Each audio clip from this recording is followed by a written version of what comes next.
Welcome back to Old School Sports and our Out of the Park Baseball 25 series, Can We Save the Oakland A's? And thus far in the 2035 to 2036 offseason, feel like we've made a modest amount of progress in terms of hopefully saving our A's and getting them back into the playoffs after missing the playoffs for the first time in 5 seasons in 2035. We've added a pretty interesting left-handed reliever in Chisin Hiramoto, pretty interesting right-handed reliever in Kamani O'Banner, as well as a guy who we hope will be a big starting pitcher for us in Sergio Campos. Don't know that any of those guys is necessarily going to be a total game changer for us, but think that they all can help this rotation and or bullpen. We also picked up Zach Deed as a Rule 5 acquisition. No guarantee that he's going to make the roster, especially the 26-man roster as we head north. Obviously, he's on the 40-man roster right now, so we may be sending him back to the Red Sox organization where he came from. But in the meantime, we're at least going to give him an opportunity to prove that perhaps he belongs when we get to spring training in about a month. Quite honestly, we haven't really done much of anything as far as our position players. We did lose Luis Lujan, who was a rental for us last year. The hope is that Juan Ramos, who we picked up while he was hurt, he missed all of last year for the Seattle organization, will replace much of what we got from the 2.5 months that we had Lujan. We'll also have Andy Brailovsky for a full year next season, which should help. Rodney Mesidor is likely the leader as we head towards spring training in terms of potentially being our third baseman next year, but that's still up for debate. We do have a few decent prospects that aren't too far away from hopefully being able to help at the major league level as far as position players, so we may end up having a surprise or two when we do get to our choices for the 26-man roster, but obviously need to get through the preseason, see how the players who have been in the development lab since the beginning of the off-season in November end up faring about a month from now, and then also figure out whether we make any new additions to the team and who ends up getting banged up and hurt in spring training before we'll need to make those final decisions. Thinking broadly, there's a couple of very interesting veteran players in Michael Harris II and Francisco Alvarez who are both on the trade block. Certainly either of those players could help just about any team in baseball. They're making a ton of money. Fortunately, we will have likely some money to bring on some contracts as the season progresses. But right now, neither Harris nor Alvarez are willing to waive their no-trade clauses for anybody, including the Oakland A's. So nothing to see or do there, but certainly would think that since we're going to be hopefully going into this upcoming season with some decent ability to spend some money, that we'll be able to find an interesting rental or two as we get into the season and get closer to the trade deadline. But in this episode, the goal is just to get to the start of the regular season, so probably not going to be doing a ton of transactions over the next few weeks, except for continuing to try to sign some veterans to minor league contracts to bolster out the upper levels of our organization, where we tend to have a fair amount of churn every year because we generally end up with pretty strong teams in AA and AAA because we sign some good veterans. A lot of them ultimately get unhappy because they'd prefer to be in the majors, so we don't re-sign them for those reasons. And then we usually have a fair amount of players who get plucked from us in the Rule 5 draft, since we don't generally bother putting those 4A kind of guys on the 40-man roster. So every year at this time, we're kind of trying to replenish the upper levels of the organization and give ourselves some guys with good personalities who might be able to help us out in a pinch at the major league level. And you may remember the rather ill-fated trade for Gabe Brewster last season. He was not good for us with a 5.20 ERA over 13 innings. When we tried to trade him away this past offseason, he essentially had no value. He signed with the Independent League Long Island Ducks, which kind of probably tells you where his career is going at this point. But apparently that really still upset the fans in Oakland as we lost another couple points in fan interest from the departure of Gabe Brewster, who apparently only the fans in Oakland think is a proficient major league pitcher, even though he put up a ERA in excess of 5 in his small sample size with us last season. And we've made it to the start of spring training, so I'll be spending a little bit of time offline figuring out exactly who we're going to invite on top of the 40-man roster. We've also got just 1 day left until we find out how the first and longest round of work in the development lab went this off-season. I won't waste your time going through how everyone's positioned right now, since I will be doing that after we move forward to the day tomorrow. But it looks like at this point we are posed to have 9 out of 20 programs successful, so a 45% success rate potentially. One small positive is that of the 11 programs that are likely to be unsuccessful, none of those have players that are really struggling. So although there shouldn't be or likely won't be any improvement among the less successful programs, it seems like it's pretty unlikely right now that there's going to be any significant regression among any players either. Always a little frustrating to have someone in the development lab for 3.5, 4 months and then find out after all of that work, all of a sudden they strike out a lot more or don't have as good control on their pitches. And fortunately, it doesn't seem like anything like that is likely to happen to us this season. And we lost our first game in spring training 4-2 to our division rival Seattle Mariners, but that's not the big news today. Got results from all of the programs, so we will check in on those quickly. Looks like, as expected, there were 9 successful or outstanding programs and 11 with no improvement. So the 45% success rate is exactly what we anticipated at the start of this episode, and I think even at about a month ago in the previous episode, the last time we checked in. So could be better, could obviously be worse, but positively it doesn't look like there were any really poor results. So I'm expecting that we're going to see the majority of our report similar to what we got from Eric Wilcox with his control program, with no noticeable changes. Omari Raphael, who was working on a secondary pitch improvement program, proved his potential and current splitter stuff just a bit. Looks like he's got a respectable 5-pitch arsenal right now. All 5 are major league quality. The issue is that that's about all that all 5 of those pitches are. Still think his stuff and his movement are good enough to perform at the major league level. Think that the control is going to be the issue for the former 22nd overall pick. He's fighting for a spot on the 26-man roster as spring training gets underway. Honestly, I think unless we have a lot of injuries, it's probably unlikely that he'll make the team. Luis Coronado and Wilson Pedraza both had unsuccessful programs as well.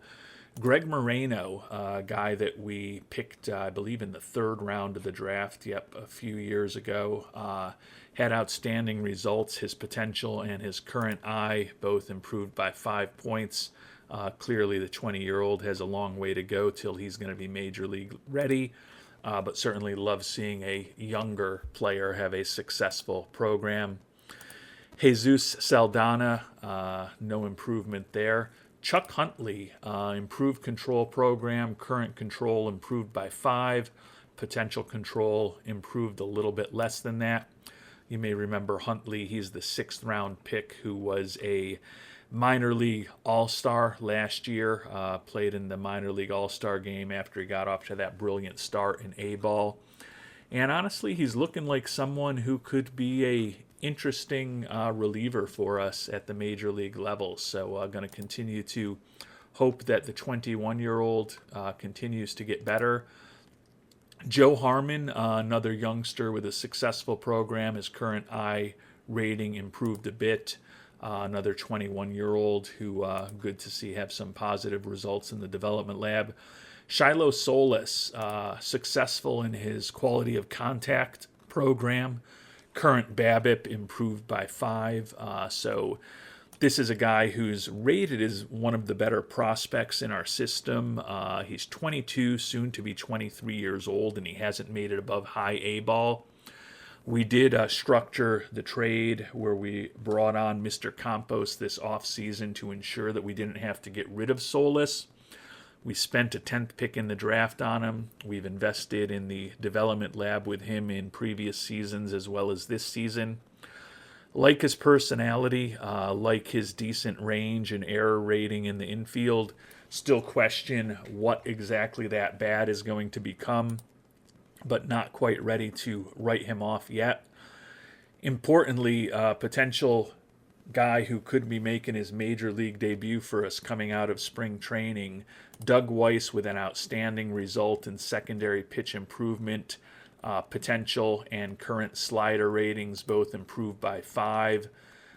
He is a guy who we drafted as a reliever out of Austin P with decent stamina. Got a great result a couple of years ago in the development lab where he developed a new pitch. I believe it might have been that changeup, but I can't remember for sure.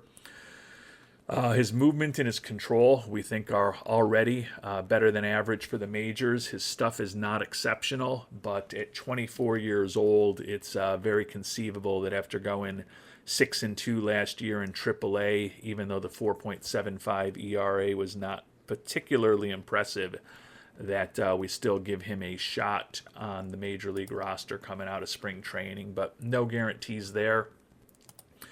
Top prospect in the organization, Arturo Uresti, in a more difficult program to work on his contact. The number 19 prospect in baseball, unfortunately, didn't improve much there, but his power and his eye continue to come along. He played in Double-A at the end of last year, and the 22-year-old will either be starting this year in Double-A or Triple-A. Dave Ackley, the catcher, no improvement. Steve Allison improved his current I rating by 5. That probably improves his chance to stick with us as a utility infielder this year. The 26-year-old does have 2 option years left, but at 26 years old, probably time for the former 5th-round pick to be in the majors. Mike Curtis, his potential and current curveball both improved a bit.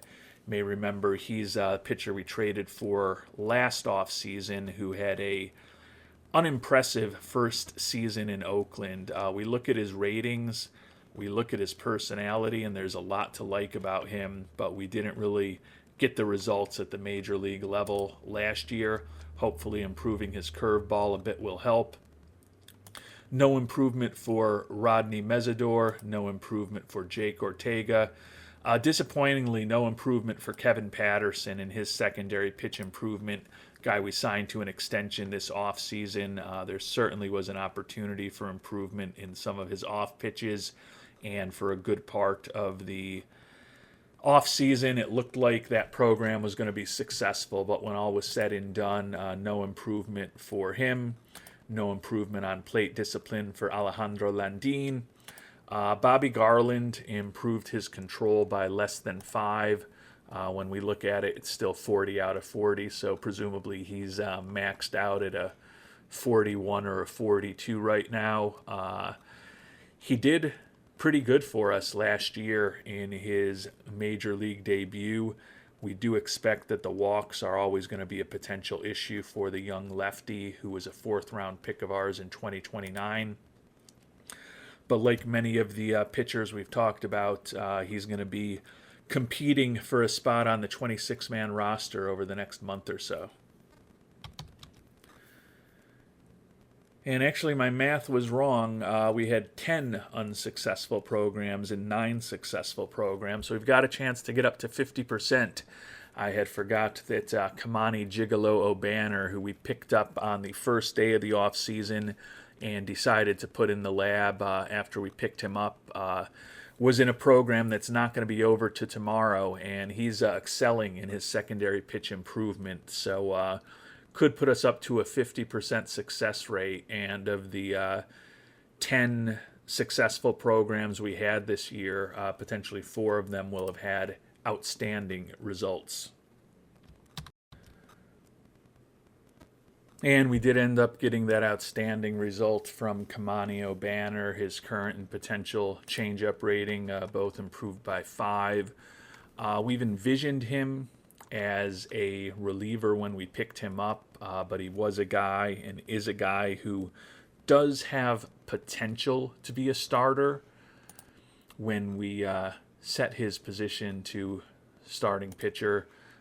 Clearly his stuff drops down to average, movement still average, control a bit above average, but he does now have 3 major league quality pitches mixed in with a curveball that's not quite as good as his other pitches, but still better than nothing. I tend to think that we will end up starting Mr. O'Banner in a relief role for us, but he is a guy that could certainly be in the mix to take over as a 4th or 5th starter over the course of the season if we have some issues with some of the guys who do end up in the starting rotation when this year gets underway. And we've made it to the end of spring training, a 13-14-1 record for the A's in spring training this year. So certainly not that impressive, not that we're necessarily playing and focused completely on winning. That said, our division rival, the Texas Rangers, who have won 3 consecutive division titles over us and a couple World Series in that time frame, did have a dominant spring training. Not quite as dominant as the Philadelphia Phillies, though, who went 24-4 this spring.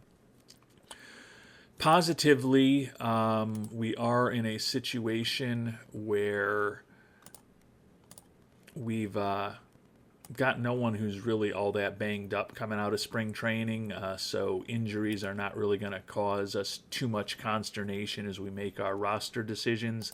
The lefty pitcher, Chris Carl, is day-to-day with a strained back for the next week. He's been a solid reliever for us over the last 2.5 seasons, coming off of the worst year in his career, at least in terms of his ERA plus, and his FIP minus. He was below replacement level, according to the statistics, but he still led the American League with 24 holds a year ago. Think that he's going to be a strong contender to still make the roster, but I guess conceivably we could throw him on the IL for a week and a half, 2 weeks, just to ensure that he is fully ready when it's time to come back. He's fragile already physically, only a minimal impact on his throwing from that strained back, and here on March 31st, we've still got 3 more days for him to get a little healthier before opening day. If we end up having a real difficult decision to make as far as a guy that we really want to keep, perhaps somebody who's out of option years, then it's conceivable that we might throw Carl on the injured list. But that's what we're going to be thinking about and trying to figure out between now and the next time I chat with you. And we're nearing the final stages of our decision-making as far as our 26-man roster we're going to go north with. We did put Chris Carl on the injured list retroactive to a couple of days ago. Taking a look at our schedule when the season does get going, we are playing 14 consecutive days to start the year before we get an off day.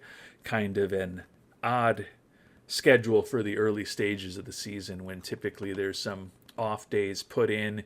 Given that Carl's a little banged up and we've got tough decisions to make with this pitching staff, decided to at least defer some of those decisions a little bit by putting Carl on the IL until he is completely healthy. So that cut us down to 14 pitchers, and we're probably going to make a move that some of you won't like for our final cut. But we are going to send Doug Weiss down, and we had really been envisioning him as a fourth or fifth starter for us this year. I certainly think quality-wise he is capable of doing that, although he doesn't have the same stamina as some of the potential starters. Really the reason we're sending him down, though, is that I did investigate potentially trying to sign Mr. Weiss to a contract before he's ever thrown a pitch in the major leagues. And for a 10-year deal, he's looking for $143 million over 10 years. So he wants to be making $20 million a year when he's a free agent in his early to mid-30s. Given that as a guy with 40 stamina and only 3 pitches, there's certainly no guarantees he's going to be incredibly successful as a starter, particularly with that fragility as far as his injury proneness. I do ultimately think he's going to be successful and he's going to be in the rotation for us in the not too distant future. But given that initial discussions with his agent don't seem to indicate he's going to be someone that we're necessarily going to be able to sign for a contract that will feel real good for us, I think it makes sense to at least keep his service time clock ticking for a month or so we can potentially have him under team control for an extra season. Hopefully this will end up being a situation where we maybe lose the battle by not having Weiss in our rotation right at the start of the season, but ultimately win the war by still having him in the rotation for a good chunk of the season, ultimately still getting this team into the playoffs and hopefully having a successful year. I think he's certainly one of the most 13 talented guys. You can see his 1.08 ERA in the 5 starts that he did make for us was by far the best of the pitchers. Interestingly, our ace, Jackson Ferris, and our offseason acquisition, Sergio Campos, were the 2 starting pitchers in our 6-man spring training rotation that really struggled. New acquisition, Chisen Harimoto, also was struggling as well.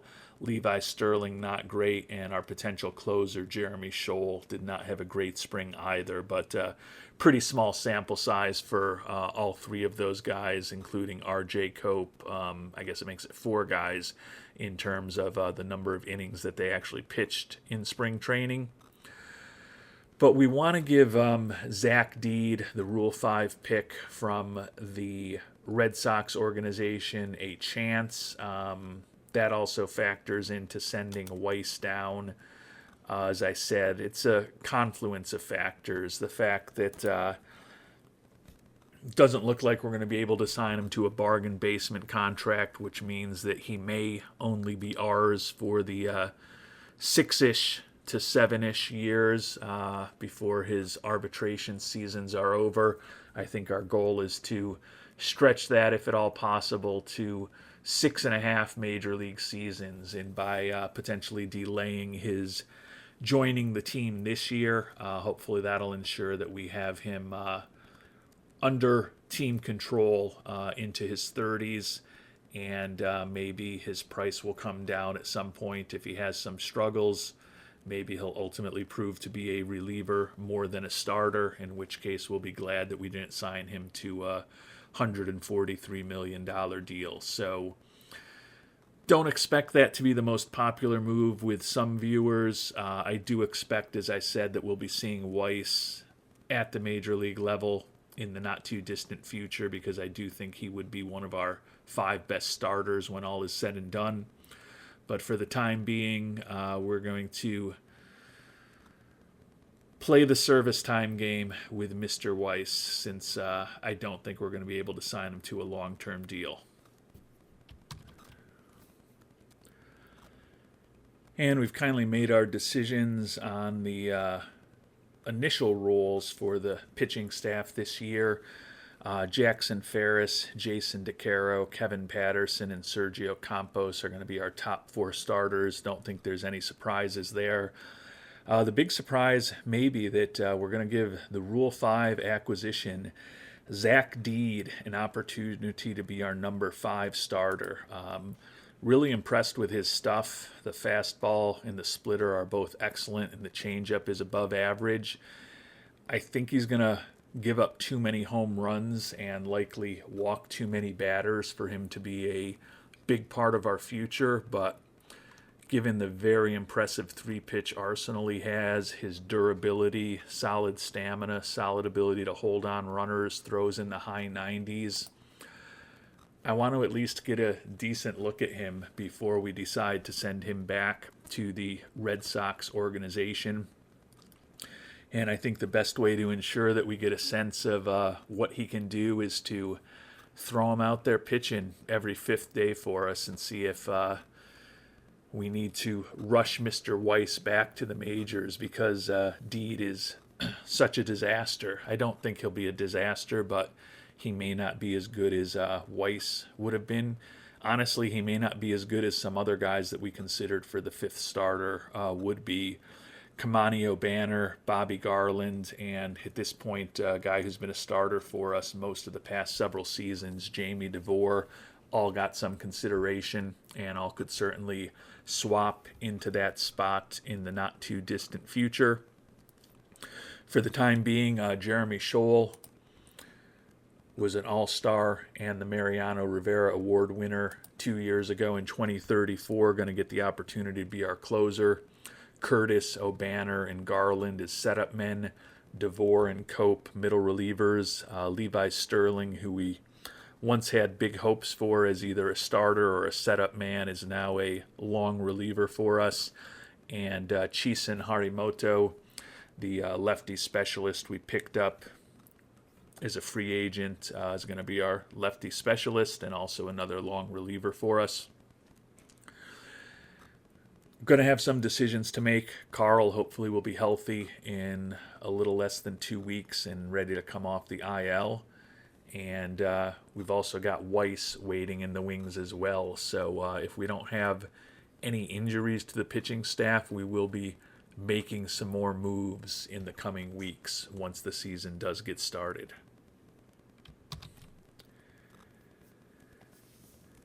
And we've also made our decisions on the 13 position players that are going to be coming north with us. No real surprises, I don't think. Catchers, Dave Ackley and Jaden Boakai again. Andy Brailovsky and Juan Ramos is our first base / DHs. Steve Allison is a utility infielder. Alejandro Landin at second. Andy Toribio at short. Rodney Mesidor is going to play third for us against right-handed pitching. I guess maybe the only surprise might be that Nelson Castellanos, who we picked up in a trade, spring training last year with San Francisco, is going to be our third baseman against left-handed pitching. Outfielders, no surprises at all. Brady Harris, Luis Taveras, Jake Ortega, and Bobby Cabral are all back with us. The fact that a guy like Allison can play right field for us in a pinch helps a little bit. Andy Brailovsky, also a guy that can play right field if we need, because we are kind of shorter an outfielder than we typically are, and we're kind of viewing Juan Ramos as a pure DH given his ratings, although he could play first for us in a pinch. The top of the order pretty consistent against lefties and righties. Toribio, Brailovsky, and Ortega 1, 2, 3 in both lineups, although we are going to play Toribio at second base against left-handed pitching and give Alejandro Landin an opportunity to play short against left-handed pitching. Their ratings are really similar. Basically just want to see if perhaps one of them functions materially better at one position than the other. Don't necessarily expect that to happen, but it'll also save a little bit of wear and tear on Toribio. Even though he is durable, definitely a little less intense to be playing short than second base every day. Juan Ramos and Brady Harris are our 4 and 5 hitters, flip-flopping their spots in the lineup depending on whether we're facing lefties or righties. Against righties, Landin, Cabral, the catcher Ackley, and Mesidor will round out the lineup.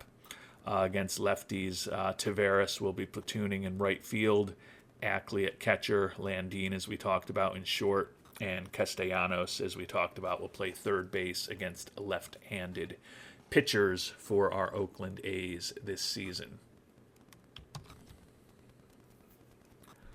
And we've made it to the start of the regular season. Interestingly, but disappointingly, our success rate in the shorter and oftentimes allegedly easier programs was lower than it was in the more complicated programs. Only 8 successful programs for us. Jamie DeVore improved his defense at pitcher. Steve Allison improved some of his defensive ratings. Bobby Cabral improved defensively as well. Andy Toribio really improved his bunting ability. Dave Ackley improved his base running a little bit. Alejandro Landin, also a successful base running program. Outstanding result in terms of Doug Rice improving his defensive ability. And Sergio Palomares, also successful, improving himself defensively. Got an outstanding result for Arturo Uresti in terms of his base running program as well. A little disappointing that we had a lot of unsuccessful results with many of the improved defensive programs that we had going this season. Now, granted, for the most part, these were mid-20s and older players who seemed to be pretty fully developed defensively, but always hope for a little luck. But unfortunately for us this time, most of the pretty well-established major leaguers did not make any improvement as far as their defense. We have made it to opening day, as I talked about. So before we finish up, we'll take a look at the preseason predictions for this season. We're expected to go 87 and 75, and looks like that would have us just out of the playoffs. The projection is that we will miss the playoffs for a second consecutive season here in the American League. The Tampa Bay Rays with 88 wins would end up in the final playoff spot this year if things go as predicted by this simulation. Jake Ortega expected to have another really good year for us among our hitters. Jackson Ferris expected to go 13-8 with a ERA in the low threes and over 200 strikeouts. Certainly would be pleased to get a year like that from him. Over in the National League, a bit more balance. The Giants expected to win 94 games, the most in the National League. Didn't really touch upon this, but the Angels are expected to end the Rangers' grip on the AL West, winning 100 games, which would be the best in baseball, and beating the Rangers by 3 games. Over in the National League, San Francisco's Joe Wooden expected to have an absolute monster year, and the two-way dynamo, the guy who, despite what Shohei Ohtani did yesterday with his 50-50 season, looks like he may want to be competing with the likes of Babe Ruth and Shohei Ohtani for the greatest two-way baseball player in history, possibly just the greatest baseball player in history. Mike Ramsey expected to have 36 homers, 104 ribbies with a 286 average, while also going out and going 22-6 with a 207 ERA and 285 strikeouts. So we will see whether Ramsey lives up to those expectations and whether our team lives up to expectations this year as well. not projected to make the playoffs. When we think about what ownership wants from us this year, all they're looking for is for us to achieve a winning record, which I think we should certainly be able to do, even though, as talked about, we had our worst season in 5 years last year. And also expected to improve our team ERA. Those are the two goals that we've got for this upcoming season, and we will find out what, if any, progress we start making towards those goals in our next episode. Until then, thanks so much for watching, and hope you have a great day.